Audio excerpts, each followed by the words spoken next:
going to hit the record button, which is now on. So everything that you say can and will be used against you or for you. I will just take a second or two. Patrick, I don't see Matt Hinkel. Is he? I know we did a little test run. He may be. I just popped in, Steve. Hey, Matt, how are right you? Here. Very good, very good. All right, so we are at 3 o'clock. Bernadette, give me the thumbs up that we're ready to go.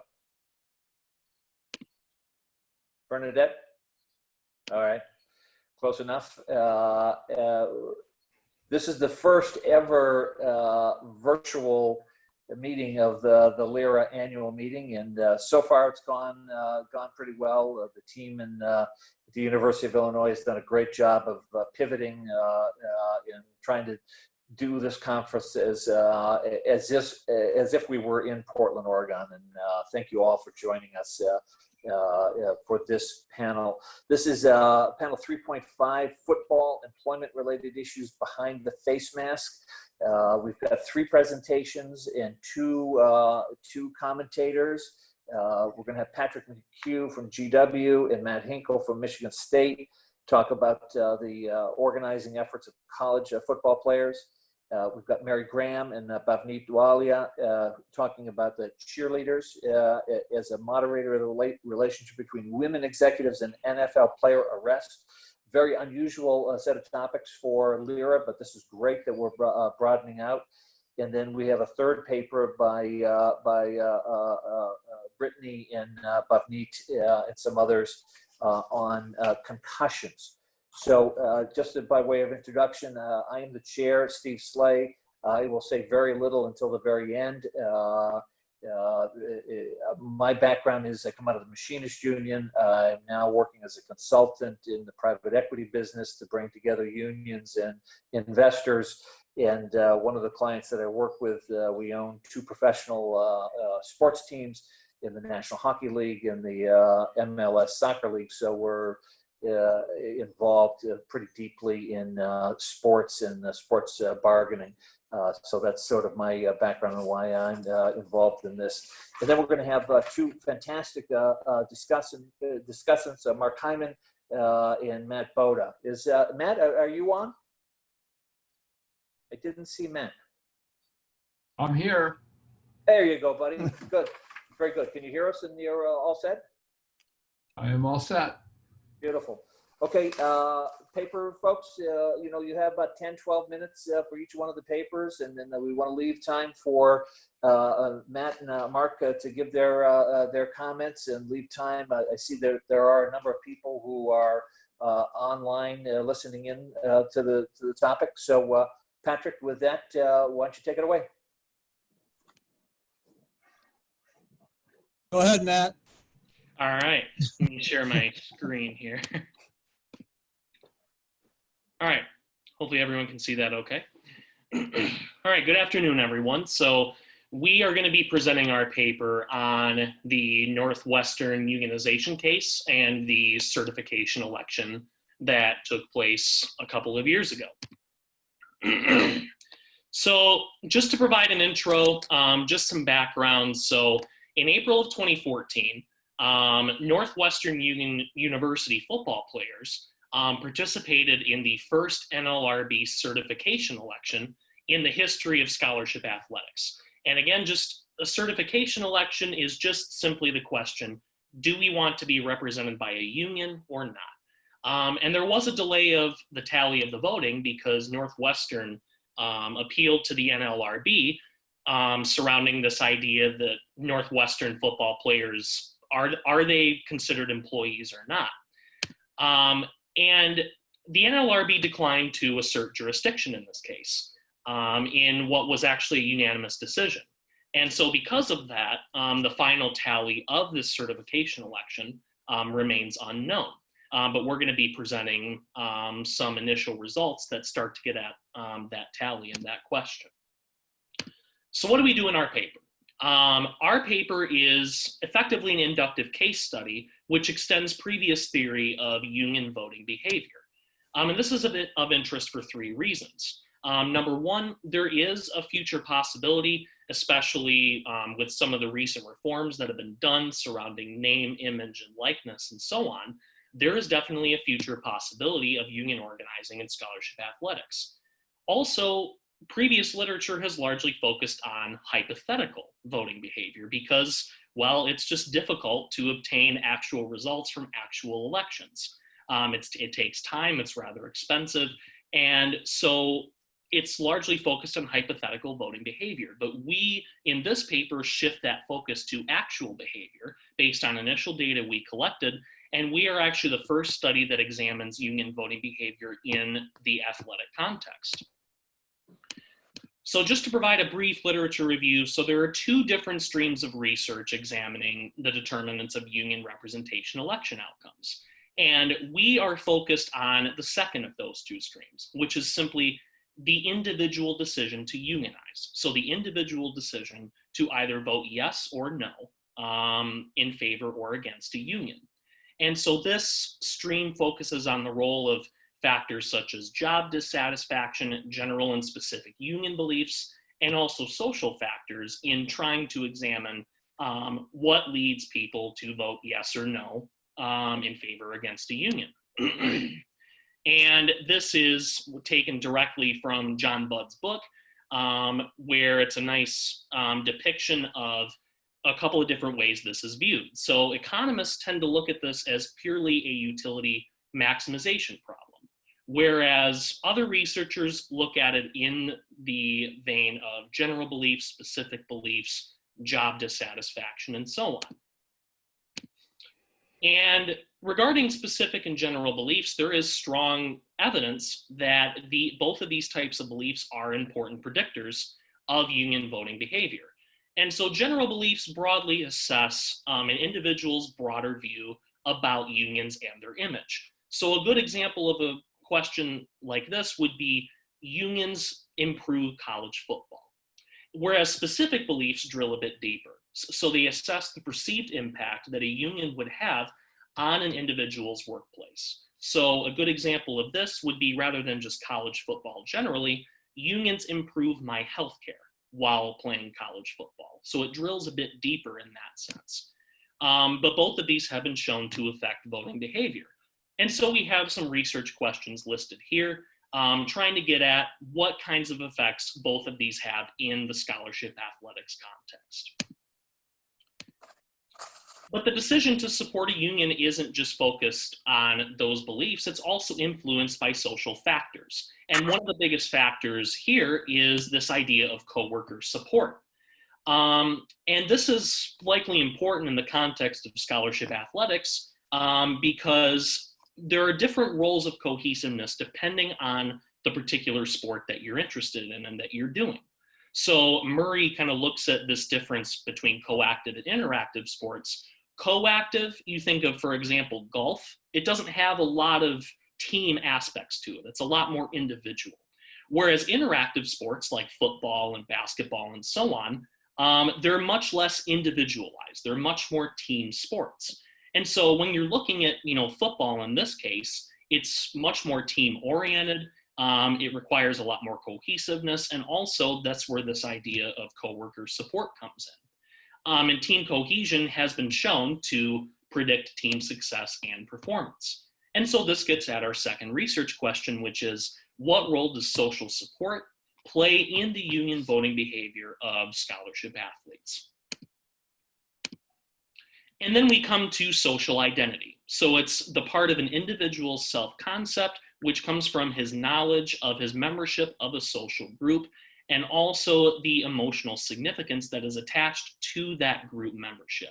And in previous studies that have looked at professionals, such as in the healthcare industry, this has shown that professional identity, social identity, also predicts union voting behavior. And again, this is largely in the context of hypothetical behavior. And the reason this comes into play here is that scholarship athletes have a lot of different interacting social identities. So they can consider themselves students, athletes of the NCAA, but also athletes of Northwestern, and also a team member of Northwestern's football team. So there are a lot of different identities that come together and interact here. And so first of all, given all of these, different contrasting identities, the third research question says, how do they characterize their social identity? And then also, how does this social identity subsequently impact voting behavior? And so we're going to be presenting our initial data here. We're going to supplement it with interview data, which I'll talk about in a little bit. But our initial data collection was simply a Qualtrics survey of former Northwestern players who were on that team. And so the population is a total of 76 players that were identified by the NLRB as being part of the appropriate bargaining unit.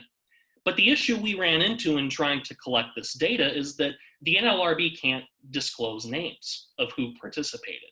And also, we didn't want to reach out to the Players Association or Northwestern because, first of all, the Players Association guaranteed anonymity. And also, we were worried that Northwestern could possibly signal to the athletes to not participate in our study as a result of us contacting Northwestern. So we didn't do that either. Instead, we simply relied on media sources, public announcements, and team yearbooks to identify those players who were most likely to be a scholarship athlete who participated in that election. And we also came up with a list of 76 players. So 4 players lacked info, 4 more declined to participate, and so that brought our sample down to 68. And out of those 68, we received 43 survey responses. But then of these 43, the sample was whittled down further because 8 of these 43 revealed that they weren't on scholarship, and so they therefore couldn't vote. And in addition, there were 5 more who did not participate in the election. And so our final voting sample was 30 players. And out of these 30, 27 decided to reveal their union vote. And it was actually pretty close. It was basically a split decision. 13 players voted in favor of the union and 14 voted against. And so hopefully you all can see this okay. So this is where we talk about the results. And what we did here, especially since our sample was so limited, was we just basically conducted t-tests, difference in means. So we first calculated, and this involves specific beliefs. So we first calculated overall average scores, so everyone who participated, but then we split it based on what their union vote was. So voted yes, did they vote in favor of a union? Voted no, they voted against. And we compared the differences in those means. And by the way, this was measured on a 5-point scale. So 1 meaning get much worse, and 5 meaning get much better. And so what we can see from this table is there are a lot of significant differences here. And so what this is showing is that specific beliefs seemed salient for these scholarship athletes in the context of their union vote. There were some noticeable differences, particularly, for example, how unions could impact them after their college careers. There were some significant differences in those means between those who voted in favor and those who voted against. So then we also looked at general beliefs. And what we did here is there were 8 questions. 5 of them were just general beliefs about unions in general. 3 of them were sports specific. And we combined those scales and basically created 2 overall scales for general beliefs about unions and then general beliefs about unions and sports. And so what we see here is that overall general beliefs about unions seemed more important and salient for these athletes in the context of their union vote than maybe things that are more specific to the sports context. And then we also broke it down into items that were focused on social support and also those that were focused on social identity. And so these were measured on 6-point scales. So 6 being strongly agree, 1 being strongly disagree. And so what we can see from these tables is that social support really seems much more important for these athletes in terms of what might have factored into their union vote. 2 out of the 3 items for social support had statistically significant different means. Whereas social identity, there wasn't a lot of significance there. And so while we can't really deduce that social identity may have impacted their vote, we do learn, however, some interesting things about how they categorize their identity. So for example, if you look at these two first questions, they had some pretty strong opinions, negative opinions about the NCAA. So they were pretty antagonistic toward the NCAA. Overwhelmingly, they said that the NCAA rules weren't fair and that the NCAA wasn't all that concerned about their well-being. And then in the opposite respect, if we look at the next two, the ones that are focused on Northwestern, they seem to characterize their social identity around an affinity toward their university. So they overall were very proud to say that they were part of Northwestern and that they care about the future of their school. So there are kind of two different takeaways. One, they feel a strong attachment to their school. On the other hand, they feel a strong disassociation, if you will, from the NCAA. And so this brings us to some future directions. As a matter of fact, yesterday we just got IRB approval to do these interviews. So we will be moving forward with these interviews of former players, especially since our initial data was so limited. So the first one, and I do have these questions listed on the next slide, but I didn't list them here. So one of the possible reasons for the lack of influence of social identity that we see in table 4 here is that had a union been formed, the opposing unit would actually have been their school, Northwestern. They would not have been bargaining against the NCAA. And so one of the questions we plan to ask these players is, let's say that it had been formed with the understanding that the opposing unit was the NCAA. Could that have changed your vote? Would that have caused you to vote differently, and explain why? And one of our thoughts is that maybe this would have made social identity much more of a factor when it comes to their voting behavior. And also we found evidence that discussing election with coaches did have an effect, but not so much in the sense that there was a fear of retaliation for voting for the union.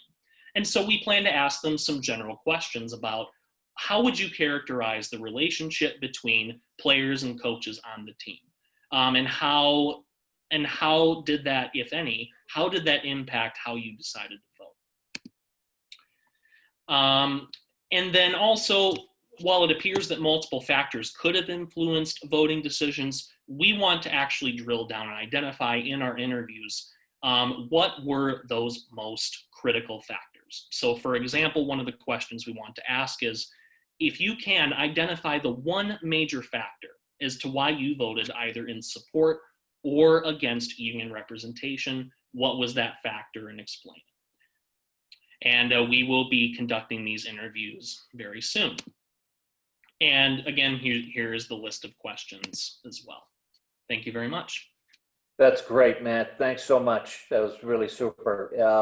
Patrick, do you have any last, you guys have like 1 minute if you had anything else to add to that. No, I think Matt did a nice job, and I think we're ready to move on. Excellent. Thank you. All right, so our next paper is with Mary Graham and Bhavneet Walia on cheerleaders. So guys, it's all yours. Thank you. Can everyone see my screen okay? Looks good. Okay, great. So I'm Mary Graham. I'm a professor of sport management at Syracuse University, and my co-author Bhavneet Walia is here as well. And we're both in the David B. Falk College of Sport and Human Dynamics. And our third co-author is Chris Robinson, who was an undergraduate student with us and subsequently went on to get his law degree at Tulane. So we're studying gender climate as a moderator of the relationship between women executives and NFL player arrests. This is a follow-up study to a previous one that I'll tell you a little bit about. But the rationale for this study is that employee misconduct is very costly to employers in terms of reputational loss and disruption to operations.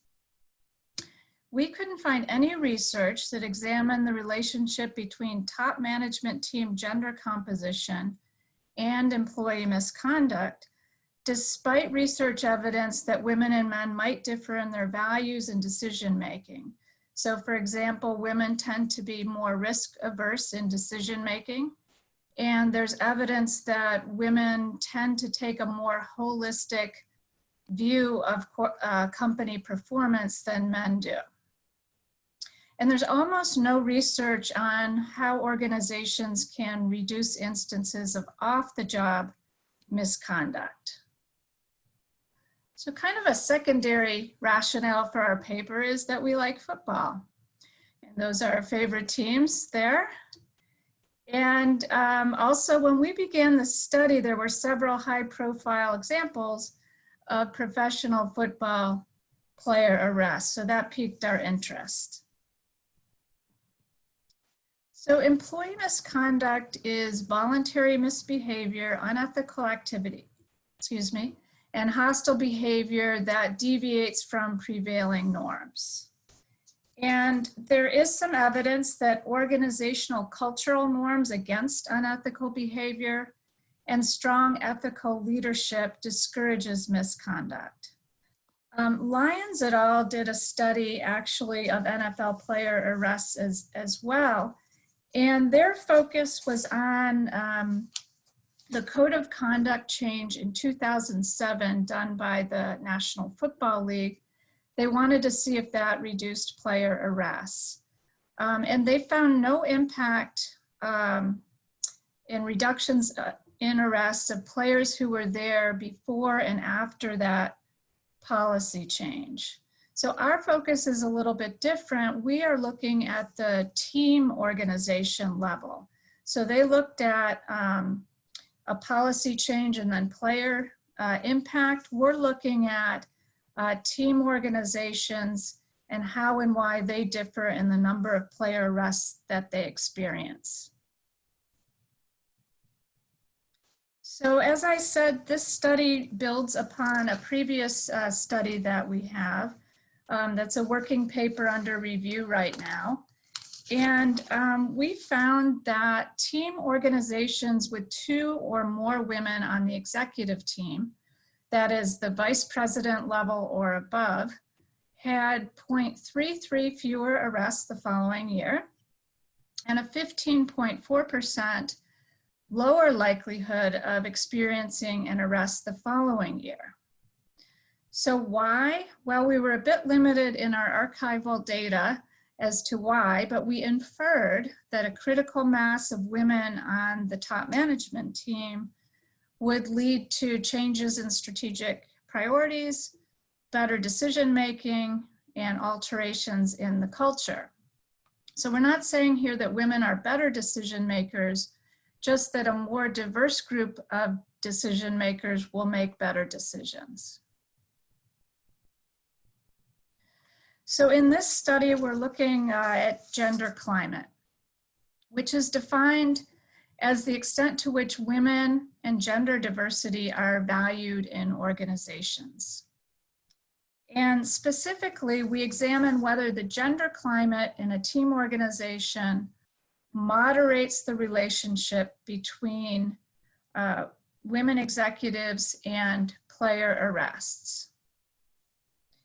And we proxy gender climate with 2 variables, team age and whether or not the team uses professional cheerleaders. We realize it's a little bit of a leap from gender climate to those things, so it's a macro approach to looking at organizational factors here. So our first hypothesis is that firm age moderates the relationship between the presence of a critical mass of women executives and player arrests, such that reductions in player arrests are greater in newer firms. And this is because there's some gender-related drawbacks to being an older firm. They tend to display inertia and a lack of innovation. And firms tend to reflect the gender norms at the time of founding. So for example, we had teams in our database that were 100 years old. And then we had younger teams like the Houston Texans that were 18 years old. And our argument is they're going to have very different gender climates. So again, critical masses of women will have more influence in newer firms. Hypothesis 2 is similar, but here we're proxying gender climate with the use of cheerleaders and saying that organizations that do not use cheerleaders will show a greater effect from having a critical mass of women executives. Our thinking here is that teams rely upon a sexualized presentation of professional cheerleaders, almost all of whom are women in the NFL. And these views may influence the organization's gender climate. So while cheerleading's come a long way at the high school level, there's athletic competitions and tumbling. It's less so at the NFL.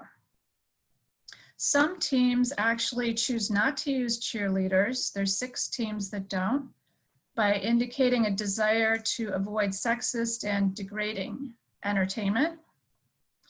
And so therefore, we're predicting that these critical masses of women are going to have an easier time helping to reduce player arrests in organizations without cheerleaders. So I know that's a lot to follow, and I'm happy to clarify in the questions portion of this. So here's our data. We had 324 team year observations. We had 27 NFL teams over 12 years. So we're missing data on 5 NFL teams. They had incomplete data on really important control variables. The NFL player arrest data is from a USA Today database. And a list of women executives for each NFL team are compiled annually by the Institute for Diversity in Sport at the University of Central Florida. These are really great reports. They have them for all professional teams, college teams. They also do race and ethnicity report cards for leagues and teams. We had some important control variables from the US Equal Employment Opportunity Commission. We had to sign a confidentiality agreement because we really needed to control for the number of employees each team had. And we also wanted to control for the proportion of women they had in management overall. So that's where we got that data. And a lot of the other control variables, such as team payroll, for example, we could get from internet sources. So I apologize that the top of this is cut off. These are multi-level regression results with the dependent variable of the number of team arrests that are logged. And the numbers in the table are the regression coefficients with the standard errors in parentheses. And first we controlled on region of the country, thinking that that will have a bearing on number of arrests depending on where you're located. Number of employees working for the teams. Franchise quality was an adapted index from an ESPN ranking. So if you were a better franchise, you were better, more well managed. Annual payroll, team age, the win percent, and the proportion women in management. So in the shaded area are our direct effects. And in the first model, which does not contain the interaction, we see that when there was a critical mass of women executives, that there were 0.21 fewer arrests than when there was not. And we also found a main effect for cheerleaders of 0.353. So this was a bigger effect. And this is basically saying that when teams have cheerleaders, they're more likely to experience a greater number of arrests. So translating this 0.35 coefficient statistically, this means that teams with cheerleaders have a 42% higher number of player arrests than teams that don't. So this is where we got really curious about how the presence of cheerleaders would interact with our critical mass variable. And as you can see, we found a significant interaction there. And we went on to plot the interaction. So let me just, if I could, walk you through this. And in blue is teams with no cheerleaders, or observations with no cheerleaders. And orange is the ones with cheerleaders. On the x-axis is observations without a critical mass of women executives. Again, that had to be 2 or more. That would be 0 if they did not have that critical mass. And then the 1 is the teams that did have that. So as you can see, the women executives are able to have a much greater effect in terms of lowering player arrests in teams that don't use cheerleaders. So our argument is teams without cheerleaders have a much better, more favorable gender climate, and the critical mass of women executives are able to do more in that case. So in conclusion, our hypothesis 2 was supported. Gender climate as measured by the presence of professional cheerleaders was found to be a moderator. And we're saying that teams seeking to reduce misconduct should maybe consider their top management team gender composition, and maybe have a conversation about the type of entertainment that they use at games. Okay, so that is our presentation, and thank you very much. Thank you, Mary. That was great. There was a question that somebody posed during the chat. If you could just ask it, just sort of a technical question. Did you distinguish between off-season arrests and in-season arrests? That's a really good question. No, we did not. Okay, thank you. And now we will get to Brittany and Bhavneet. Will do the last paper. We're right exactly on time. If we could claw back a minute, that'd be great. But Bhavneet, are you going to be the lead on this one? I think we both are going to present. I think Brittany's going to start, and I'll add in towards the end. Okay, Brittany, it looks like you're on mute right now, so take yourself off. There we go. Hello, everyone.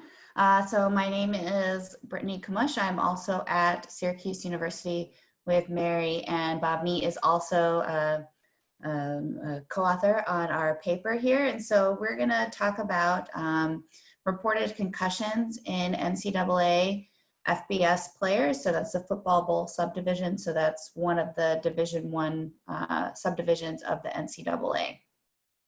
And so my background is actually in epidemiology and public health. So a little bit, this conference is a little kind of new and outside my comfort zone. So we have a little bit of a different presentation style, but I think it's been very educational for me to be here. So we'll get started here. So concussions are a major problem in college football. There's been a lot of different policies developed over the past few years to try to minimize concussions. Depending on what you look at, there are between 8 and 14% of all injuries reported in college football are concussions. And they tend to occur more frequently during games than during practices for college players. And so concussions are a major problem because they can have very long-term health effects. So kind of initially, they can lead to trouble sleeping, trouble paying attention, trouble in your academic performance, which is really important for NCAA athletes. And then long-term, they can lead to several months to several years of depression and anxiety after a concussion. There's also evidence that they can lead to ADHD and learning difficulties, as well as brain function changes. And so concussions can have very long-term health effects, and even concussions, especially repeated concussions or even repeated subconcussive blows, can also lead to chronic traumatic encephalopathy, or CTE, which we've heard a lot about, particularly in the NFL group, but it can also lead to CTE in college players as well as high school players. So it's really important to figure out what the risk factors for concussions are to try to minimize them and make football safer, especially for the younger age group players.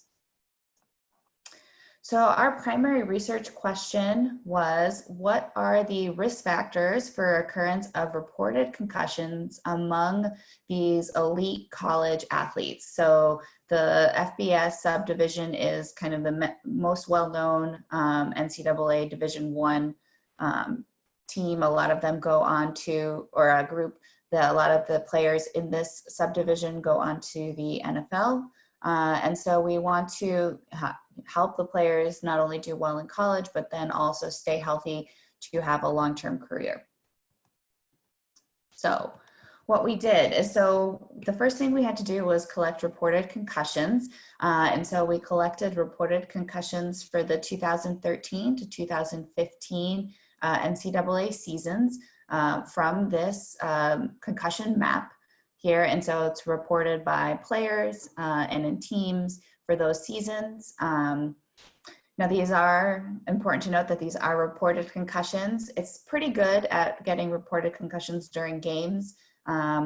These are high profile teams, high profile games, so they can really get the concussions that occur during games. It's a little bit less reliable for concussions that occur during practices, although evidence does seem to point in the direction that games are much more risky for concussions in this group than practices. And so then the next thing we needed to do after we got figured out who had our outcome or our dependent variable of concussions was figure out who's at risk. And so we looked up the NCAA team rosters for these seasons that we had the concussion data for. So we got this in a couple ways. So we scraped Sports Reference to get the kind of baseline, but then this database doesn't include walk-on players or players that did not play during the season. So if they had an injury or some other disqualifying event during preseason or something like that, they were not included. And then we were able to get basic player information from this website as well, including position, so main position played during that season, the class year, their height and weight to get BMI, as well as their conference and the years. And then we also wanted to explore a little bit about the rankings. So a lot of the players are ranked through about their abilities, and so we were able to get their rankings from public website as well.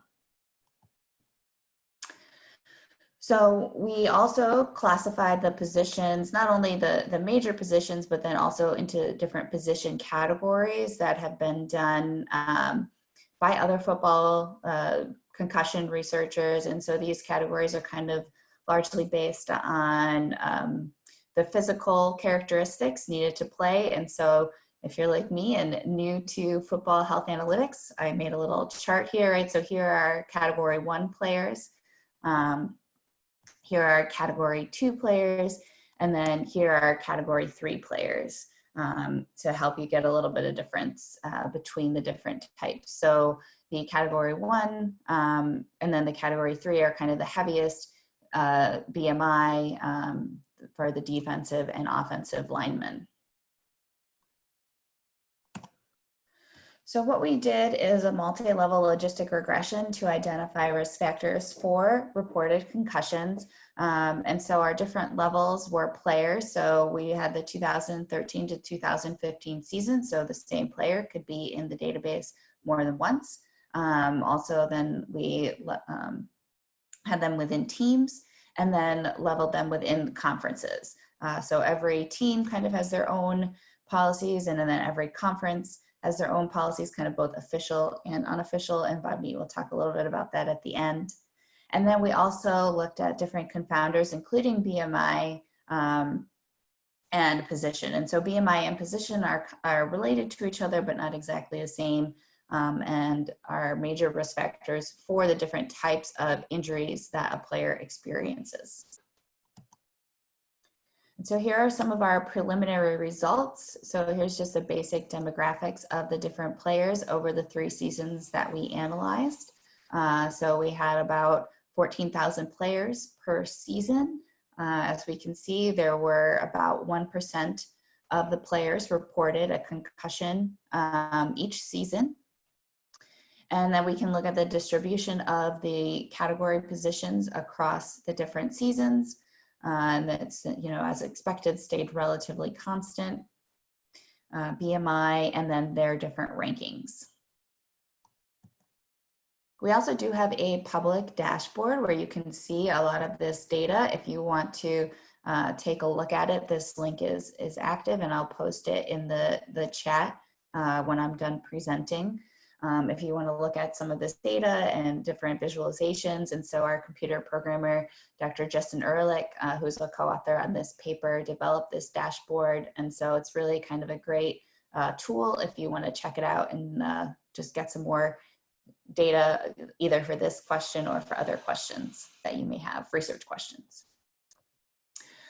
So here's the reported concussion prevalence by class year. And so we were a little bit surprised by these results. We had anticipated that freshmen and sophomores or underclassmen would be more likely to experience a reported concussion going from the high school level into the college level at this high skill, high stakes football league.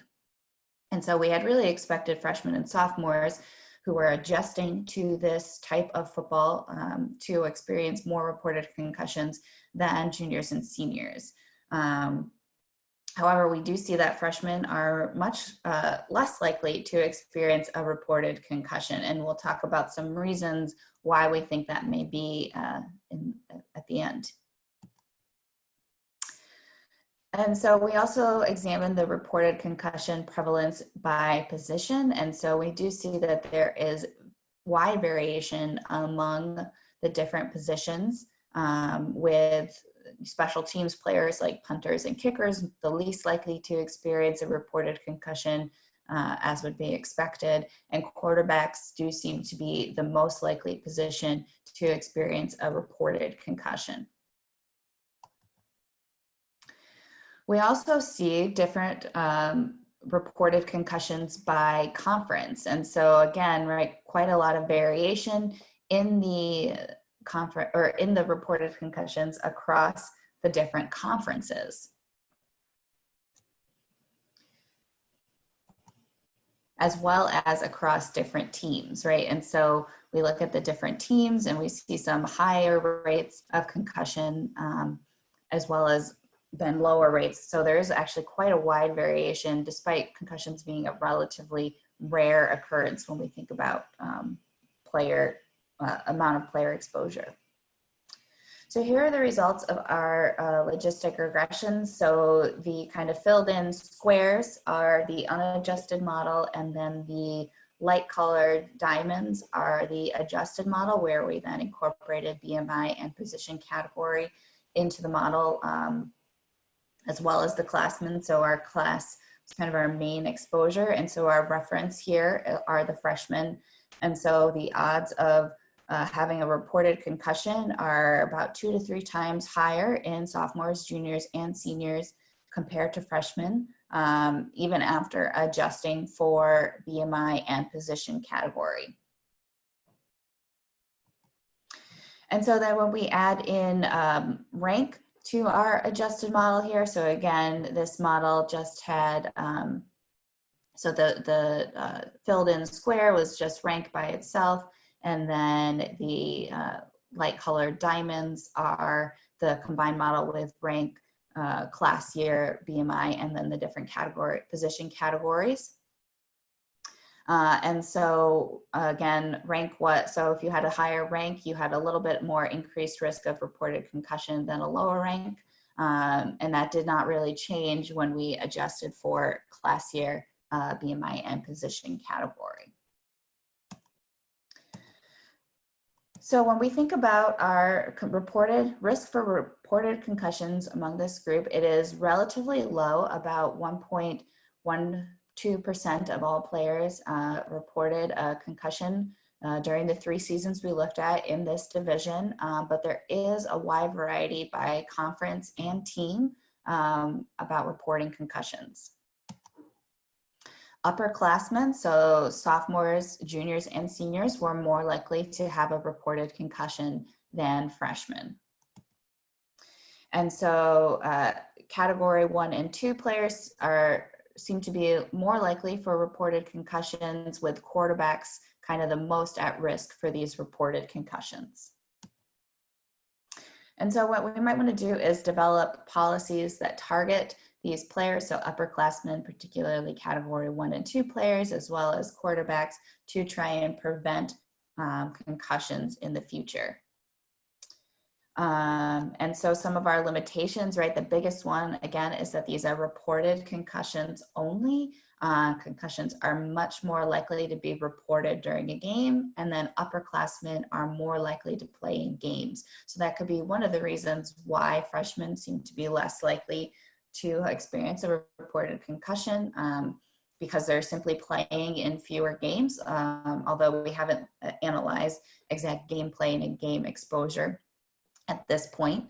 And then there were relatively few concussions reported over the 3 years, which makes some analysis a little bit tricky. So we only had 490 concussions reported in 43,000 player years. And Brittany, we're down to about 2 minutes here. Okay, perfect. So future directions, we want to examine the prevalence of concussion and other compared to the prevalence of other injuries to try to understand the possibility of reporting bias. And then look at the different concussion management protocols and other policies to see how that affected reported concussions. And I'm going to turn it over to Bhavneet for 1.5 minutes to discuss these different policies. Thanks, Brittany. So yeah, I just wanted to talk a little bit quickly about, the NCAA, they have the concussion safety checklist or committee. One of the goals moving forward with our research is to look at this demographic information along with, the positions they play and find out the level of risk. We know, there is risk involved. And so ideally, we are moving forward in the direction that we want to be able to plug in information for each player and measure the amount of risk, like come up with a quantitative number that this is the risk level for a player who with this race, this age, this position played. And there is a lot of research that's going on the medical side, but I think given that we have this really good demographic data, I think we want to use that information to generate at micro level the amount of risk. Also, some NCAA teams are experimenting with rule changes, right? So to limit the head impact and concussion. So such as, the no contact play and the kickoff rules and things like that. So we want to incorporate what exists and then basically figure out the various factors that make a specific player puts him at a high risk. So policies related to that. Overall, the overarching big policy is to kind of just make the game safer. And I know there is a lot of, we face that there is a lot of opposition to this. You're going to take the fun out of the game. But if you look at the past, there are like, for example, the Indy 500, everybody said, if the cars are not going to move that fast, it's not going to be fun. But guess what? The viewership is still very high, and less and less drivers are dying. So that's kind of the long-term goal, policy goal is. Do you want to add something? Well, we're just about, we've run over time though. Great. So I just wanted to acknowledge our research team and our funding, and then thank you.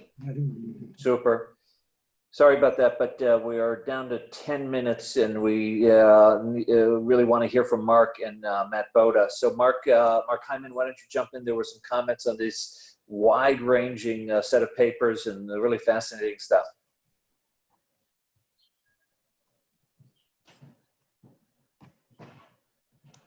I'm sorry, I was muted. I'll start with a question for the concussions group.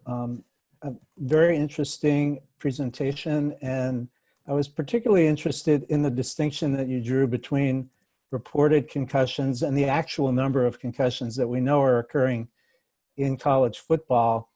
There was a Harvard BU study in 2014 that indicated that for every reported concussion, there were 6 unreported concussions.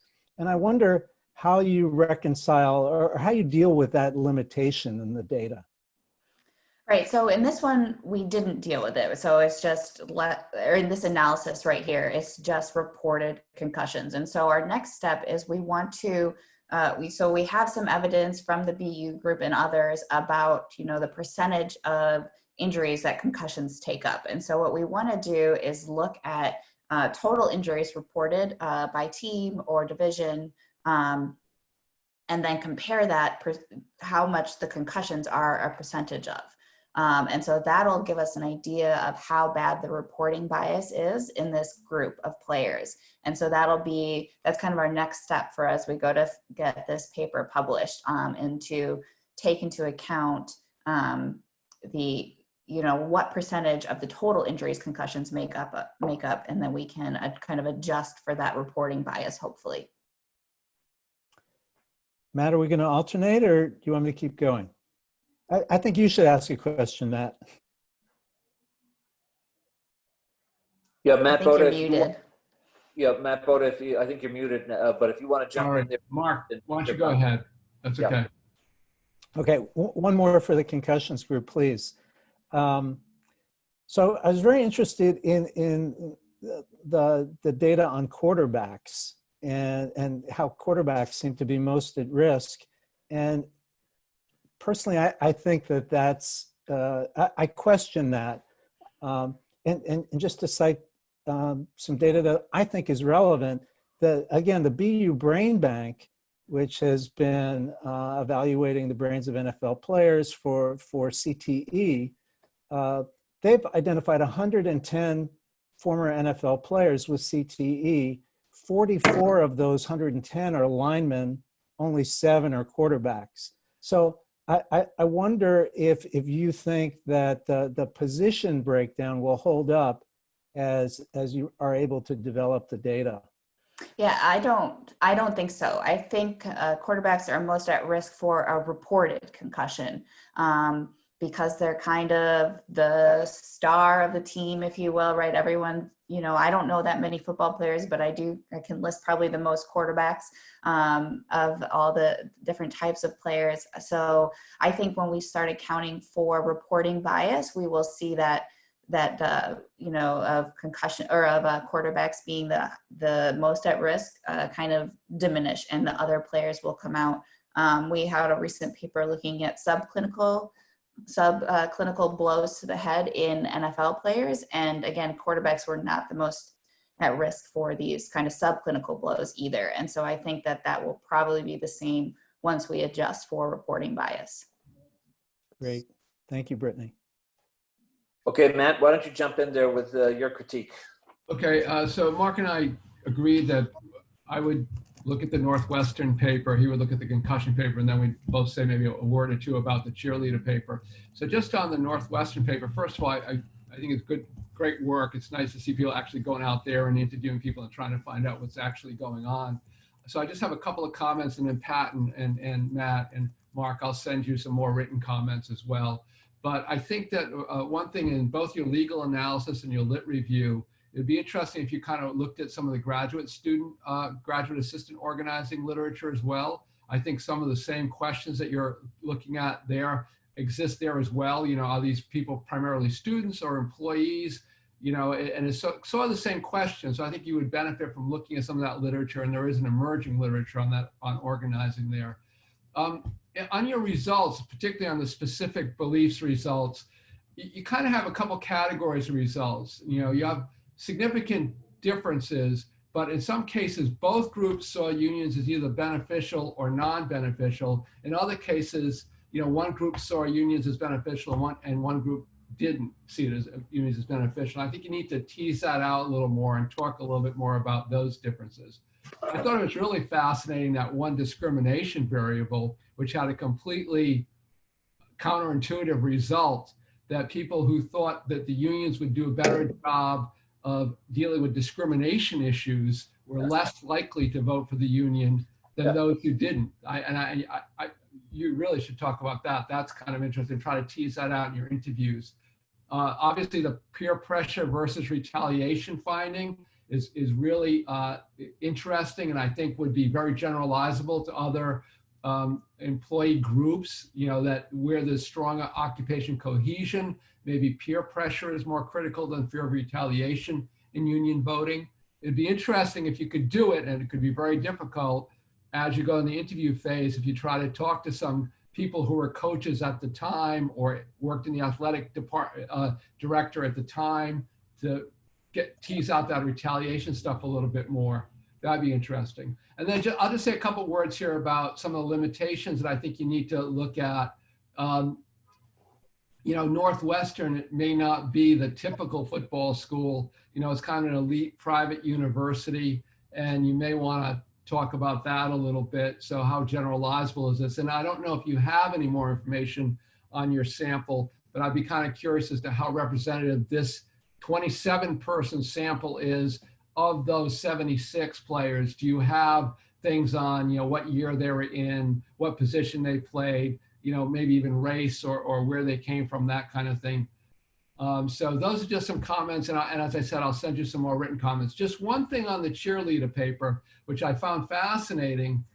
And it also, I found it so interesting. I actually went to the USA Today data to look at it a little bit.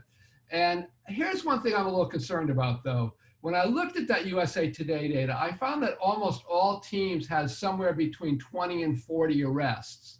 And of the 6 teams without cheerleaders, 3 were in the group of teams that had 20 to 29 arrests. 3 were in the group with 30 to 39 arrests.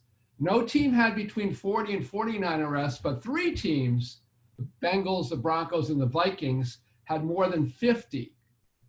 And all of those teams used cheerleaders. But what I'm wondering is if these 3 outliers shift your group mean enough to influence your result, so that what you're really finding here is the effect of the Bengals, Broncos, and Vikings. Yeah. You know, and the one about the Vikings was a little chilling, actually, when I saw the number of player arrests. But anyway, so that's just a comment there. And, you know, we might, I don't know, Steve, I hope we have a minute or two to allow other people here to ask a question. Yeah, we do, Matt. In fact, if anyone else is on the Zoom here and wants to ask a question, just go into the chat box, type the question out, and I will forward it to the panel. But those are great observations. Why don't we get some responses to the points that were raised by Matt and on the cheerleading paper and the Northwest paper. So Matt and Mary, do you want to respond to that? Yeah, thank you for your comments, Matt. That's a really good point. We're worried about outliers in our paper as well, with only 6 teams not having cheerleaders. So we will need to look at that. Also, it depends on the time period. So I don't think I said this, but we're looking at the time period 2003 to 2014. And there was a lot more arrests then. And after the latest NFL personal conduct policy change, they did plummet. So I will definitely go back and take a look at the distribution of the arrests for those teams. Thank you for that. If I can add one thing quickly. So we have, when we put in the controls, we are kind of taking care of some of it. We are controlling, we have controls for, all the teams. Like, I kind of agree with you saying you can't like just look at the uncontrolled data, because you made a very valid point there. But I think with controls, I think we are maybe correcting that for a little bit. And I have a hand up here, but Matt Hinkel, did you want to respond at all to Matt Bodah's comments on the Northwestern paper? Yeah, just real quickly, thanks for the comments. I appreciate it. And with regard to the private university thing, that's the one that really stuck out to me. I agree that needs to be talked about more, especially because, the NLRB cited that when they declined to a certain jurisdiction, saying, well, this is a unique case because Northwestern is the only private university in the Big Ten Conference, and this wouldn't necessarily promote stability in labor relations. So yeah, I think there's definitely room to highlight that more for sure, but thanks for the comments. Great. And I have somebody's hand up here, and I'm going to click on it and see if I can get them. Christopher Albertine, can you in the session? Yes, I am. Yeah. I've got Go ahead, two Robert. questions really to Mary. The one is just out of interest, whether you did any age distribution, because some of the teams are more evenly balanced in age, from young to more veterans, and some are very young focused, and you'd expect more criminal activity among a younger group, but I don't know if that was a factor. That's the first. And the second is, I mean, I think it's very interesting that the result of a greater presence by women in the senior structures of the organization have an impact. But I mean, what's really interesting, I would have thought, is what did they introduce? Did they introduce different kinds of policies from the men-dominated team leadership? And did they, I mean, it'd be interesting to see what actual effects what they did differently from what the male-dominated leadership teams do. Thanks. Do you want to respond to that, Mary? Sure. Thank you for those comments. I would love to include average age of the team year observations. We have not been able to find anything like that available. So that's a really good point. In terms of what they do differently, that's exactly what the reviewers on the paper are looking for, and so far our data set doesn't lend itself to that. But we suspect it's changes in dynamics around decision-making and meetings, and again, building on gender differences in values and decision-making. We're thinking perhaps the women would put more into player development than the men executives would, or would at least raise the issue. Steve, if I could jump in for a second for Mary and Bhavneet. I was curious about this too, with respect to the nature of the roles of these women in senior leadership.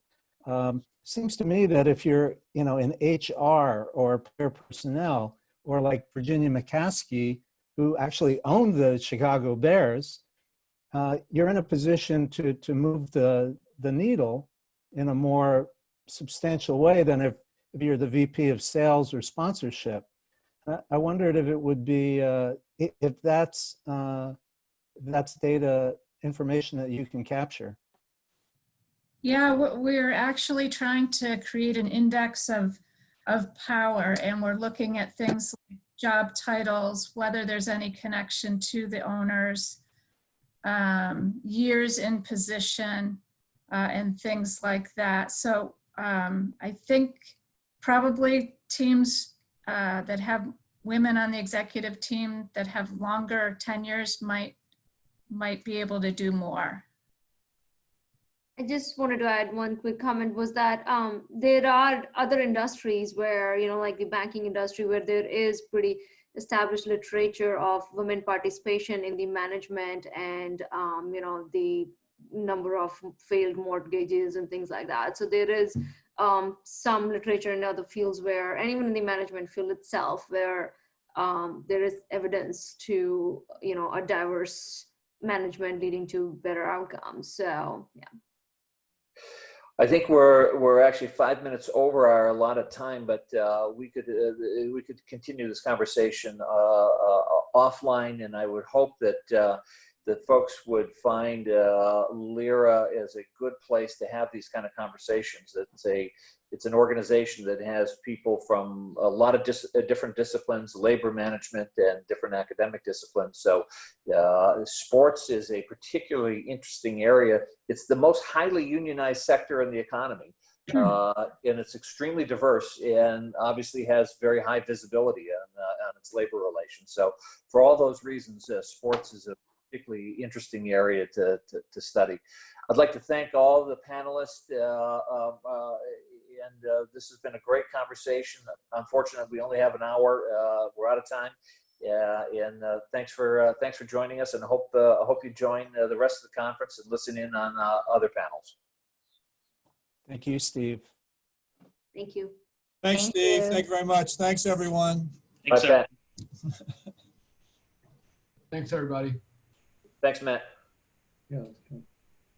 Thanks, Bernadette.